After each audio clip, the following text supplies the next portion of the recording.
all of you who've come already. I'm delighted to welcome you to this session of the Law, Environment and Development Center seminar series. And since this session has been entirely organized by Zainab, I'll let Zainab do the formal introductions. Thank you, Philippe. Welcome, everyone.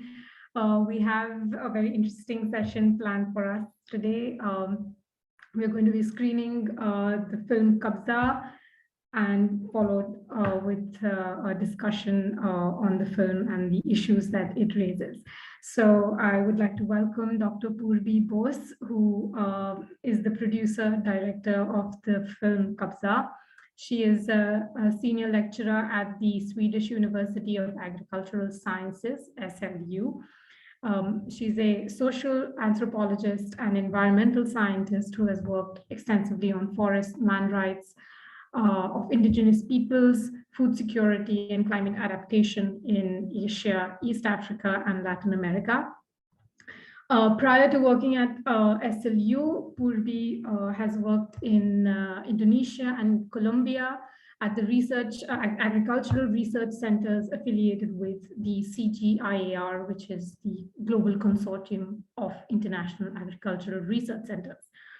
In 2019, Purabi was the keynote speaker and the Gender and Forestry Research Working Party Coordinator at the 25th RUFRO World Congress in Brazil, which is the International Union of Forest Research Organizations.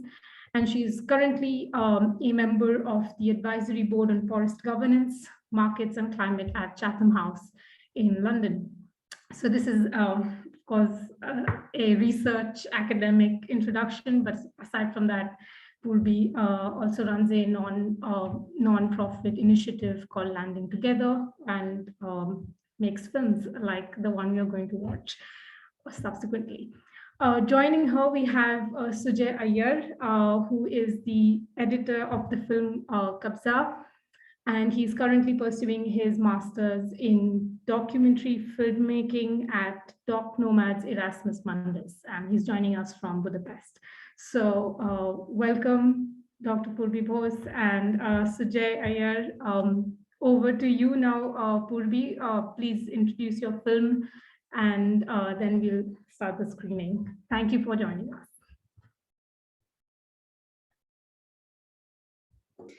Thank you, Philippe, and thank you, Zainab. Thanks for inviting me to share this film. And both Sujay and I are quite happy to be here today to be part of the seminar series. And the whole idea of film was that we would have such kind of a discussion where it's not just film screening, but it also includes a kind of dialogue and kind of experience sharing, as well as helps us to generate questions and try to solve some of it, or at least work towards it.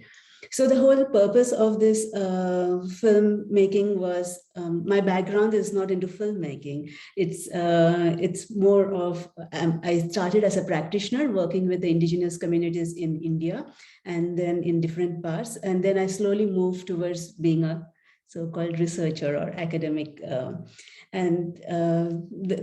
move from practitioner to being an academician made me realize one thing, that there is a disconnection between the practitioner and the academicians.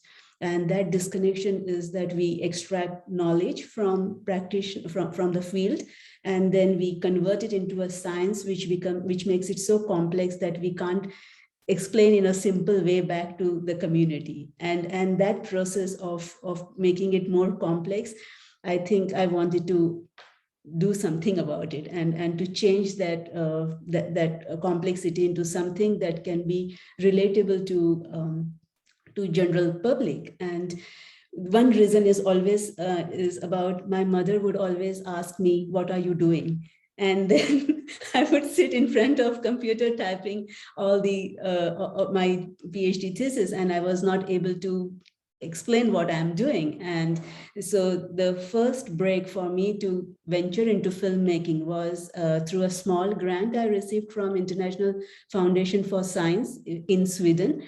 And that grant helped me to make a film about my PhD topic. And so I made a film and I included it as a part of my PhD topic.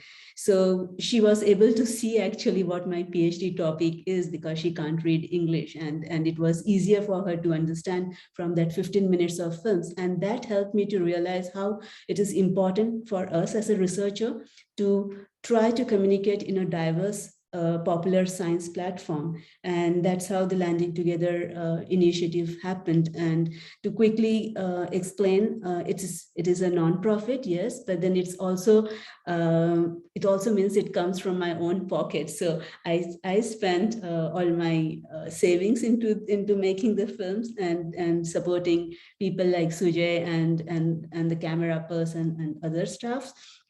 And it meant a lot to me. It still means a lot to me, therefore. And the whole idea of investing into something like this is primarily to give, to amplify the voices of the indigenous people and the local communities. And you would see normally in the films, there is a voiceover that somebody else talks. When people are talking, there is a kind of voiceover constantly in English or in another language, which kind of over empowers the entire film.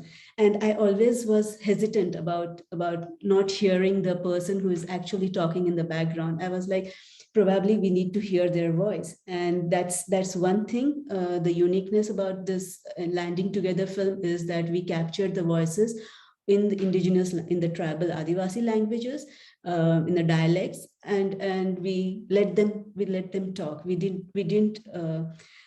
make a drama out of it, of asking them how they should talk and what they should talk. We just let them be a free individual, as a free real protagonist. So so it's basically to amplify the voices of the communities. And maybe Sujay can also help in a little bit about the editing part. So we ensured the editing is as natural as possible, rather than making it a kind of a bit more dramatic. So rather than doing that, we managed to keep it as natural as the communities were trying to explain their issues. One important aspect before I stop talking is about ethics. In research, we talk about ethics, and in the filmmaking, it's very important that we talk about ethics. And the reason why I'm asking you to stop, like we should not record the film, is primarily because the use of the film should be in an appropriate way, and that's the key aspect. And there are people who are real people and who have voiced their opinion, and we don't want it to be kind of in a situation which is uncomfortable for them, that they are targeted. So that's the ethical part that I have very conscious about, and we would need to make sure that it comes out in a way that we all maintain that platform. So that's in brief about filmmaking and my interest in trying to communicate science from films.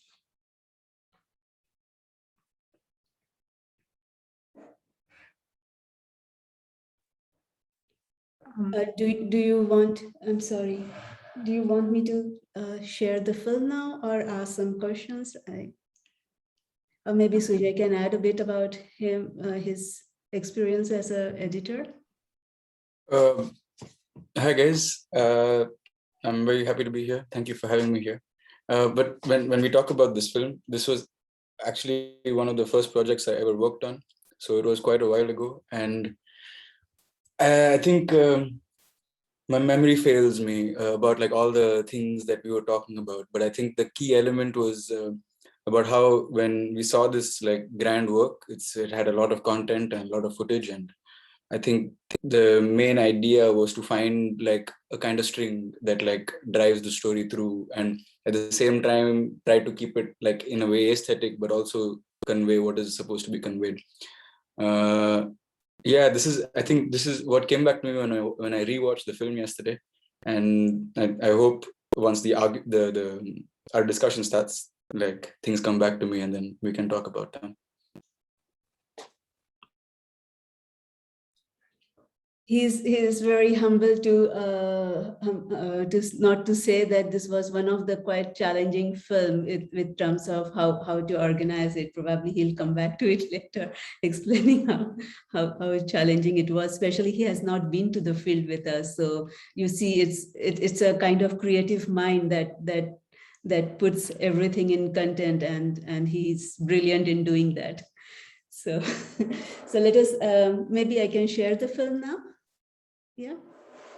And if in case there is some issues, then restart the recording. This gives us material for a lot of discussion, I'm sure. So please,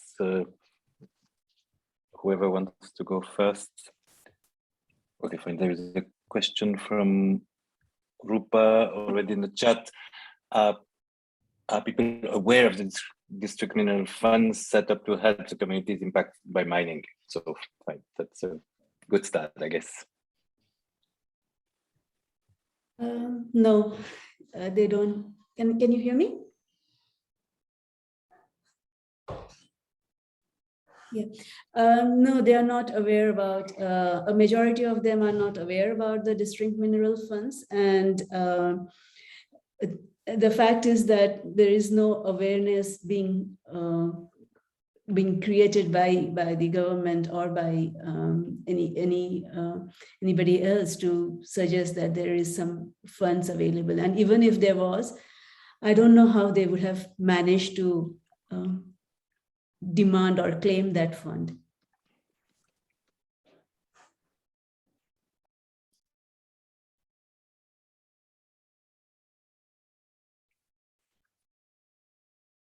Anyone else in the chat or in person? But I can continue in meantime just to explain a little bit about the district mineral funds. The funds is, the idea of this fund is to kind of ensure that whatever the mining company has damaged or has made the land use change in the community should be brought back again to some extent, or there should be some forest restorations happen there. But a majority of which I'm not sure if we have put it here, but a majority of the companies, when they want to restore, they put eucalyptus plants in the mining area, which is a monoculture in a way, and then they do it only in a small patch of land. So it's the rest of the land still remains in a neglected way. So the challenge remains for the community that they can't use the forest the way they used to because it's a monoculture. But from the point of view of the mining company, they have done the plantation, and that plantation is sufficient for them to claim that the land is being restored.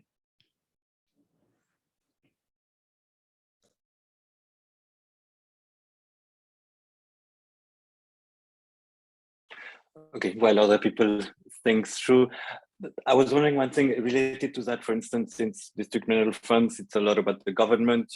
I think at various points in the movie, you talk about rights, which means the obligations of the government somewhere.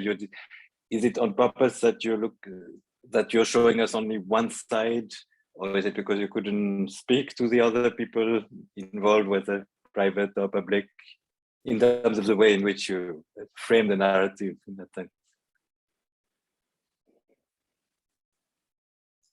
Yes, I think I get this question particularly very often, and to be honest, I tried my best when we went for film shooting. If you see this mining industry that we have done from inside the company, showing how the coal mine is being watered, and the coals are being watered. So it's that particular shot is from inside the area, and we tried to ask the company because there was this entire movement by women, Adivasi women there, who tried to log their company because the water pollution was damaging the fish pond and their field. And therefore, we try to capture this water filter, but then it's actually not helping in a major way. So we wanted to ask the company, and we tried doing it, and they shooed us away from the field. So whatever footage we managed to get was what we used here. But then they were not ready to come in front and talk about it, for sure. No. There were instances also in the villages where people have mentioned that the mining company is kind of showing us films and giving free alcohols in the villages to kind of keep them divert their attention from mining. And again, the company refutes it because it's not the company who is doing it, it's through the contractors, the local contractors. And the local contractors are a different set of people compared to the mining authority. And therefore, to pinpoint who is the real actor here in this mining, it's quite complex, because some of the contractors are from the local communities or from the villages. Okay, in the meantime, there is a question from Rachit in the chat. How has the film been received by policymakers, and have you shown it to local and or state governments in the concerned areas?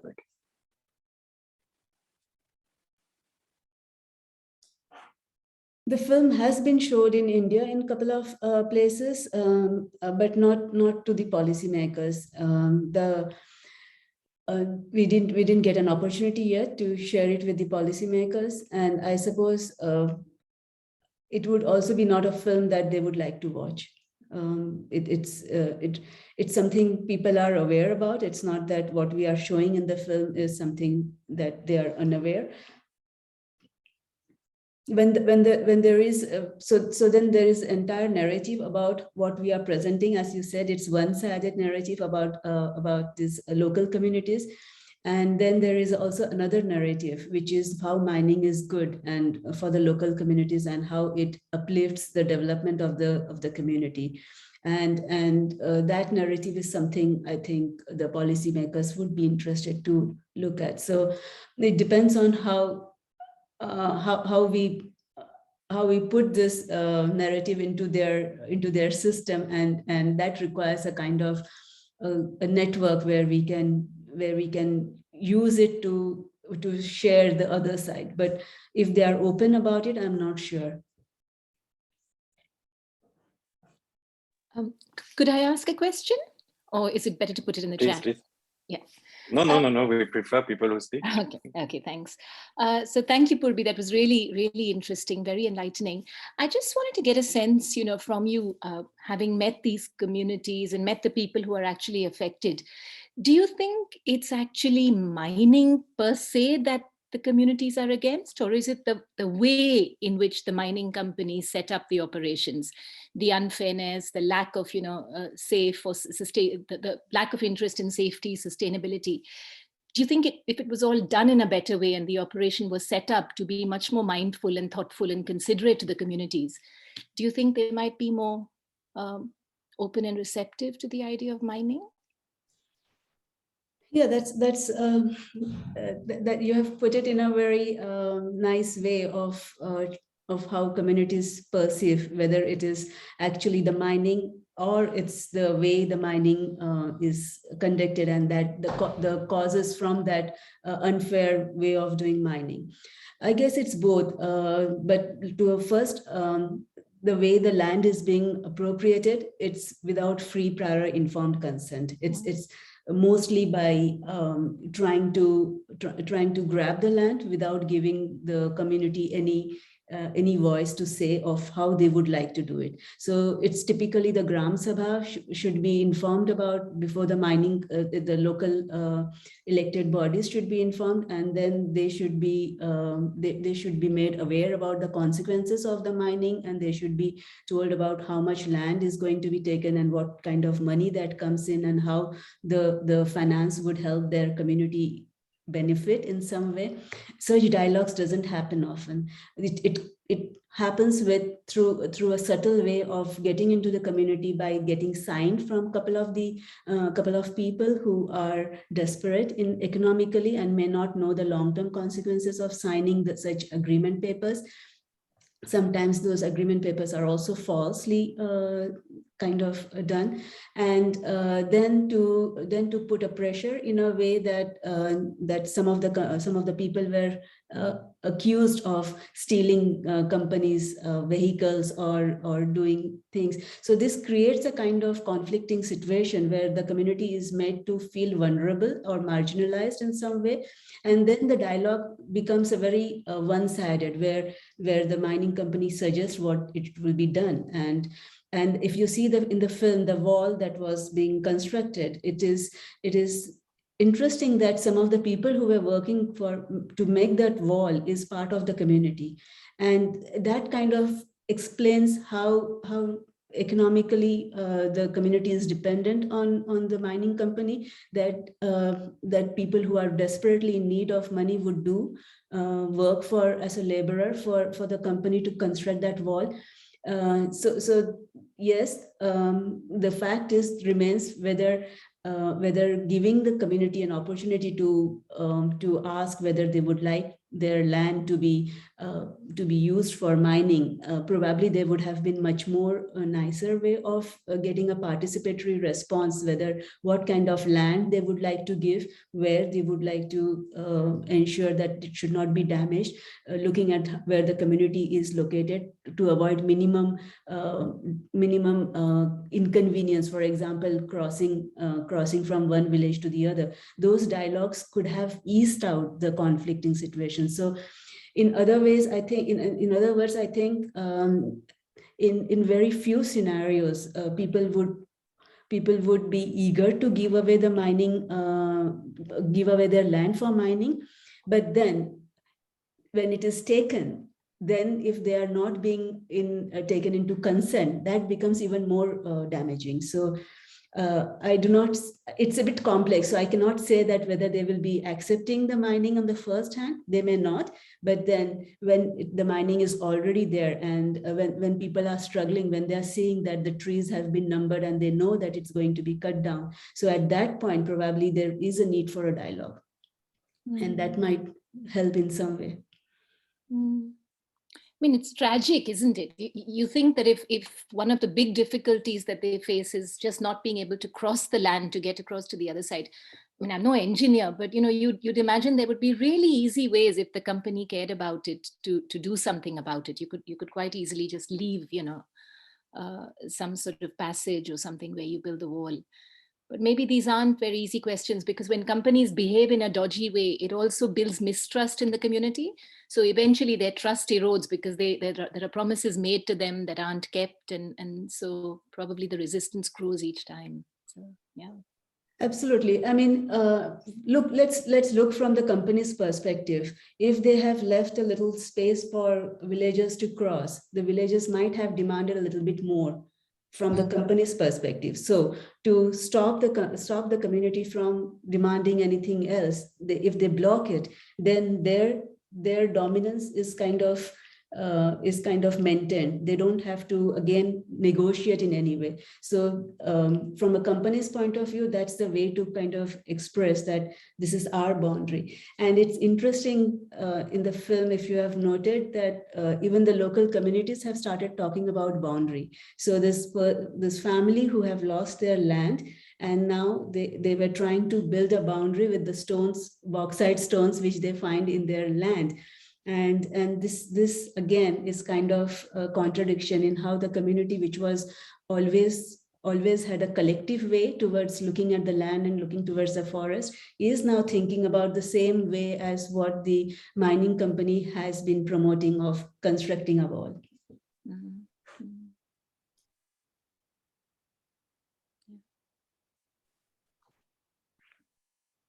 Other comments? Questions?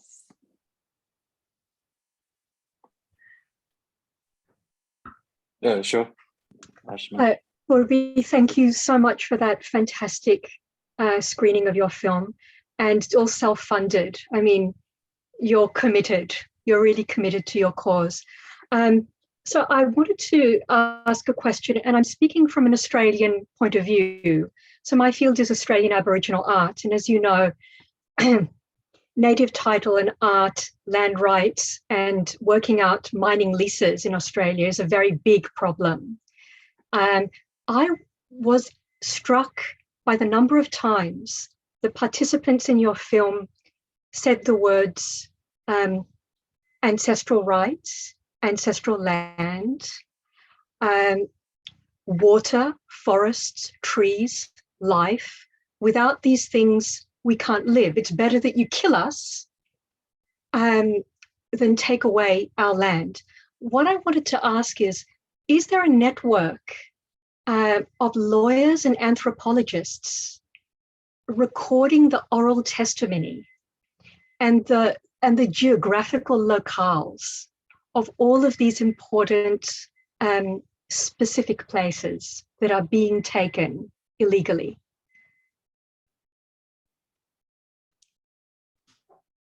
I'm sure Zainab or Felipe would be able to add from their perspective. I'm not aware about any network as such, to be honest, but there are people individually who are doing in a different landscapes. So it's not collective; it's more at a localized way, and it's one of the important aspect. But then. Most of the organizations working in India are so much overloaded with the kind of work they have to do with regard to the legal dimensions of ensuring the land rights and ensuring the collective forest rights, that such issues are kind of becoming secondary. Though documenting them is very critical, but I am not sure to what extent we get funded for doing it, or if there is a way that can be done collectively. But Zainab might be able to add if she knows. Well, I mean, again, there are others here who have spent more time on the field, I mean, joining us in the chat. But in terms of, it's a very interesting idea of lawyers and anthropologists coming together in terms of recording the oral testimonies. In my whatever limited experience, and I'm a doctoral student at the moment, I don't know whether this kind of storytelling and recording has happened. It's probably just happened in the context of research methodology, extraction of certain information, and it's there somewhere. But on a much bigger scale of collaboration, well, the floor is open. I mean, there are others here who know more. Thank you. I think, I mean, in terms of contributing. Oh, sorry. Yeah. I'm just thinking in terms. These are very big corporate structures. They understand only one language, and that's the corporate language. And so they are working within a very Western legal framework. That's their methodology. And so, in order to combat them, the earlier one starts to collate really sophisticated evidence, then the stronger one's case is. I'll be very intrigued to know and hear from others about what's happening in the field. So on your previous question, I guess Rupa is contributing that something is happening on the Forest Rights Act in Maharashtra. The one thing I can contribute is an oral history attempt in terms of the displaced people of the Sarda Sarovar Dam in Gujarat. That's something which exists. And I think I can't remember the name, the Water Institute, okay, I can find it, working on water histories. They are doing something similar out of Ahmedabad. Thank you. So sorry, so there was your second question, which maybe other people may want to contribute.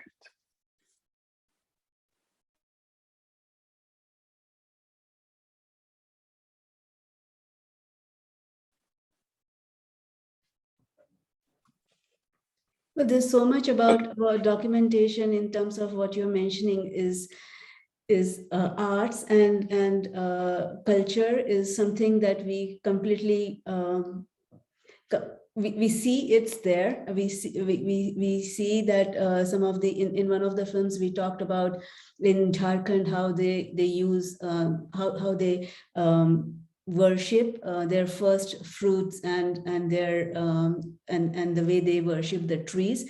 But then these are again the again an aspect from that is limited in terms of collecting, because though we can document all these things from one generic perspective, but then each community has its own special art and its own special way of doing certain cultural dimensions, which is distinct from one another. And I suppose that also demands that it gets documented to highlight that though they may be the same tribe or the Adivasis, but then because it's a different landscapes and different geographical location, maybe one is located in the higher hills and the other one is in the lower towards the basin area, then this distinctions also require. So it requires a lot more of documentation to indicate the uniqueness of these communities in terms of adapting to those local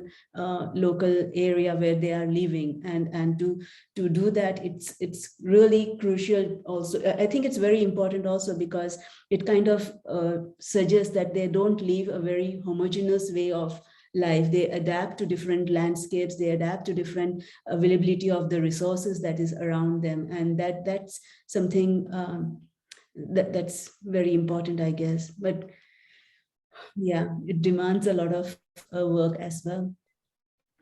Thank you.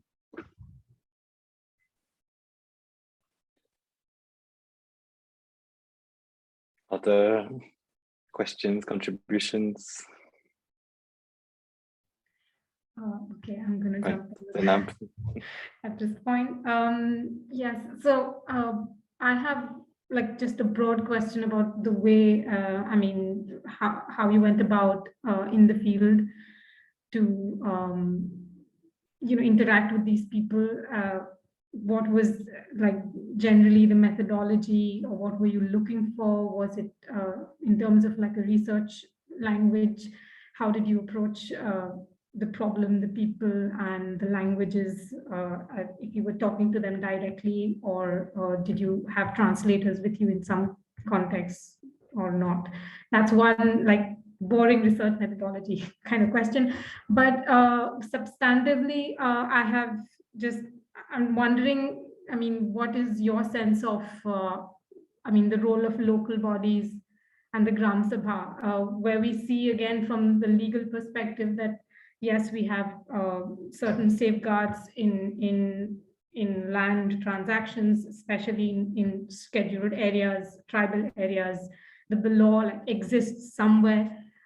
We have the Forest Rights Act, which again, in legal terms, was considered as one small victory amongst, again, many others that should follow. So the role of Gram Sabhas in a way, I know it's a very complex like relationship, but do we see more instances, say after we had the public referendum where bauxite companies were, voted out in one instance in Orissa? Do we see more Gram Sabhas taking a more proactive role, or are they just instruments of the larger power structures, the mining company and so on? So role of local bodies. Let me begin with the second question about the role of Gram Sabhas. It was interesting when we were in the field. This entire Pathalgiri movement was taking up. That's the time when we started seeing big stones in the entrance of the village or entrance of the community with all the mandates and with the name of the Gram Sabha. So it was very, very interesting to see how strong the Gram Sabhas were in terms of coming up and expressing their self-rule and rights to the forest and land and resources. Yet in other parts of the country, it was very fragmented. It was obviously that the elected members were were easy to be lured by the other stakeholders, and that's one of the reasons why you see the difference in different communities in way of their protest towards the mining company.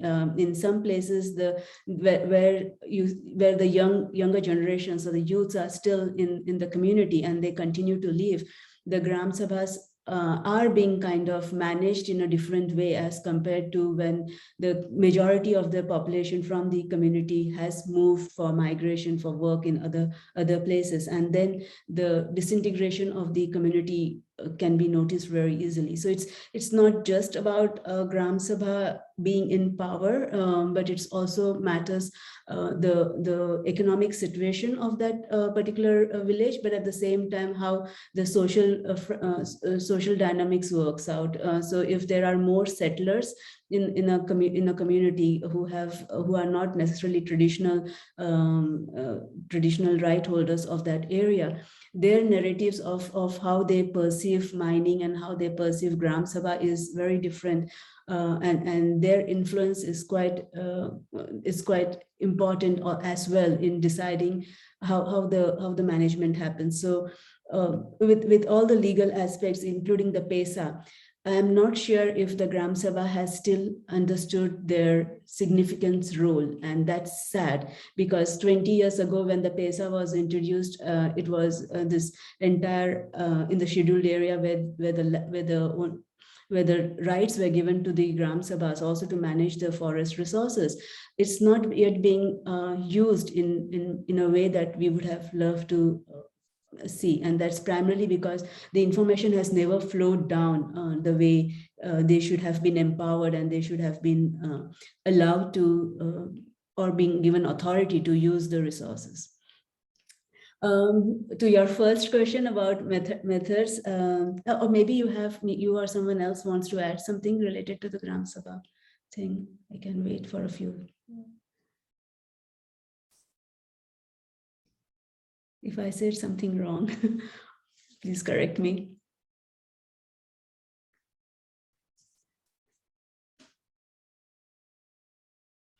Okay, then it remains, I just continue with the first question where you asked about what kind of method and the approach.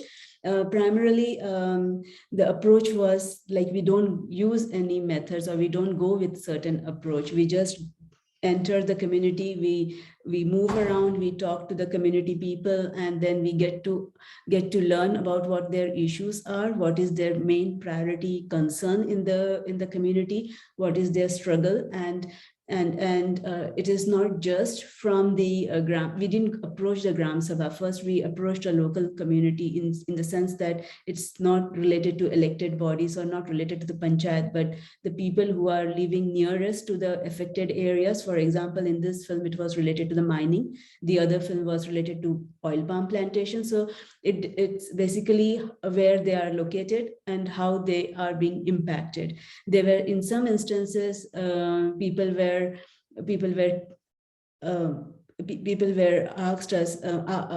asked us to interview other family, because they thought that this family would be able to express or would be able to show the direct impact of the mining. So it was kind of snowballing effect of, you go there and then you learn something from one family, and then they suggest you that, oh, that family was impacted more, and then we move there. But when it comes to editing, we can't use this entire aspect of trying to show how we moved around and how we captured it. So the editing was more from the point of view of what the story can be narrated and how we can show through to the audience without explaining all the details of how we went about doing the process.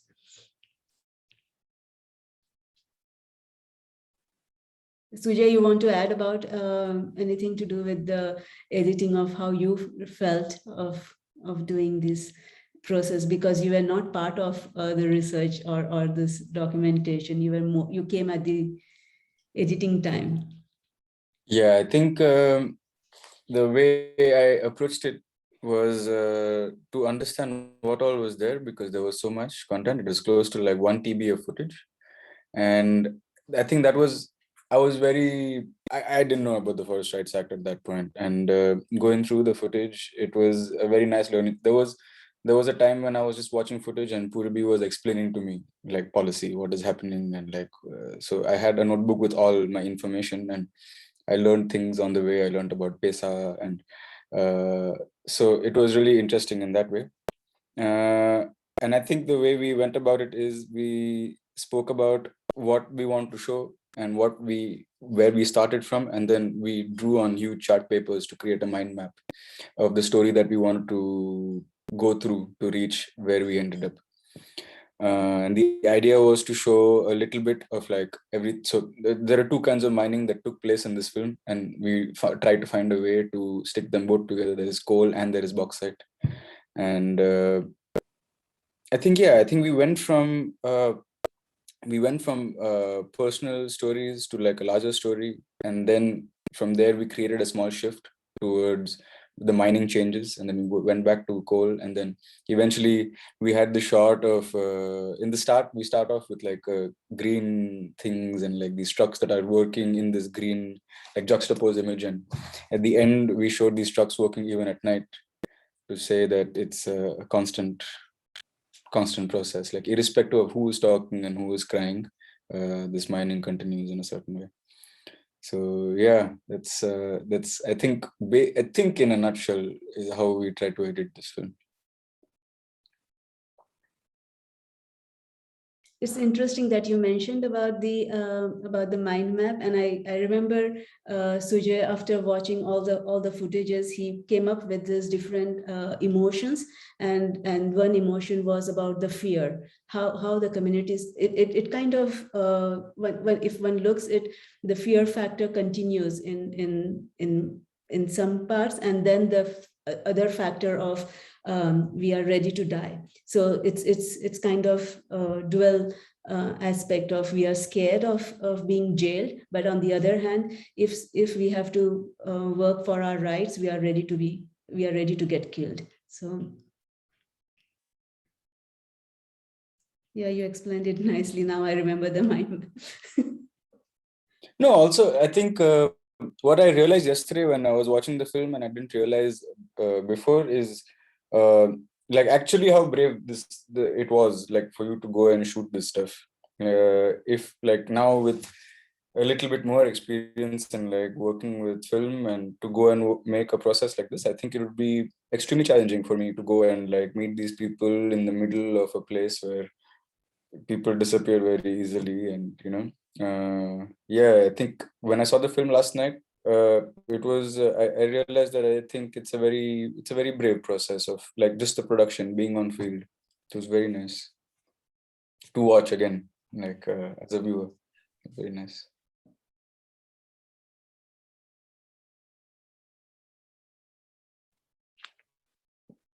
Any further inputs?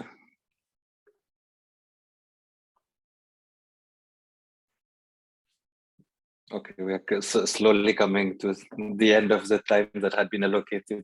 Oh, sorry, is it the chat? Oh, okay, that's someone saying thank you. Okay, usually when people start saying thank you, that means we're moving towards the end. Then if there's nothing else, maybe I'll let the nab say formally thank you. Okay, we're going back and forth anyway.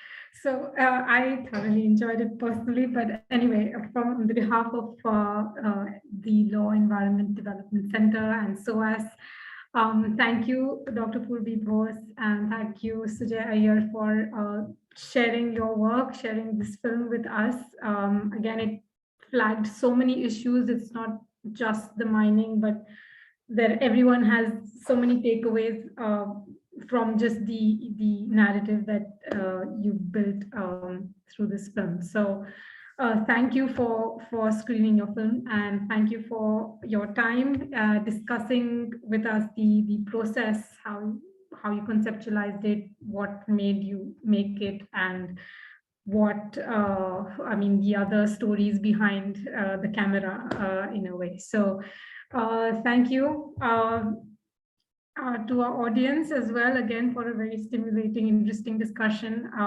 Many points came up and comments that, again, we all will take away with us to think about further. So goodbye from London to everyone everywhere, so wherever you are, and take care, stay healthy, bye-bye, and thank you for attending. Okay. Thank you very much. Thank you. Bye.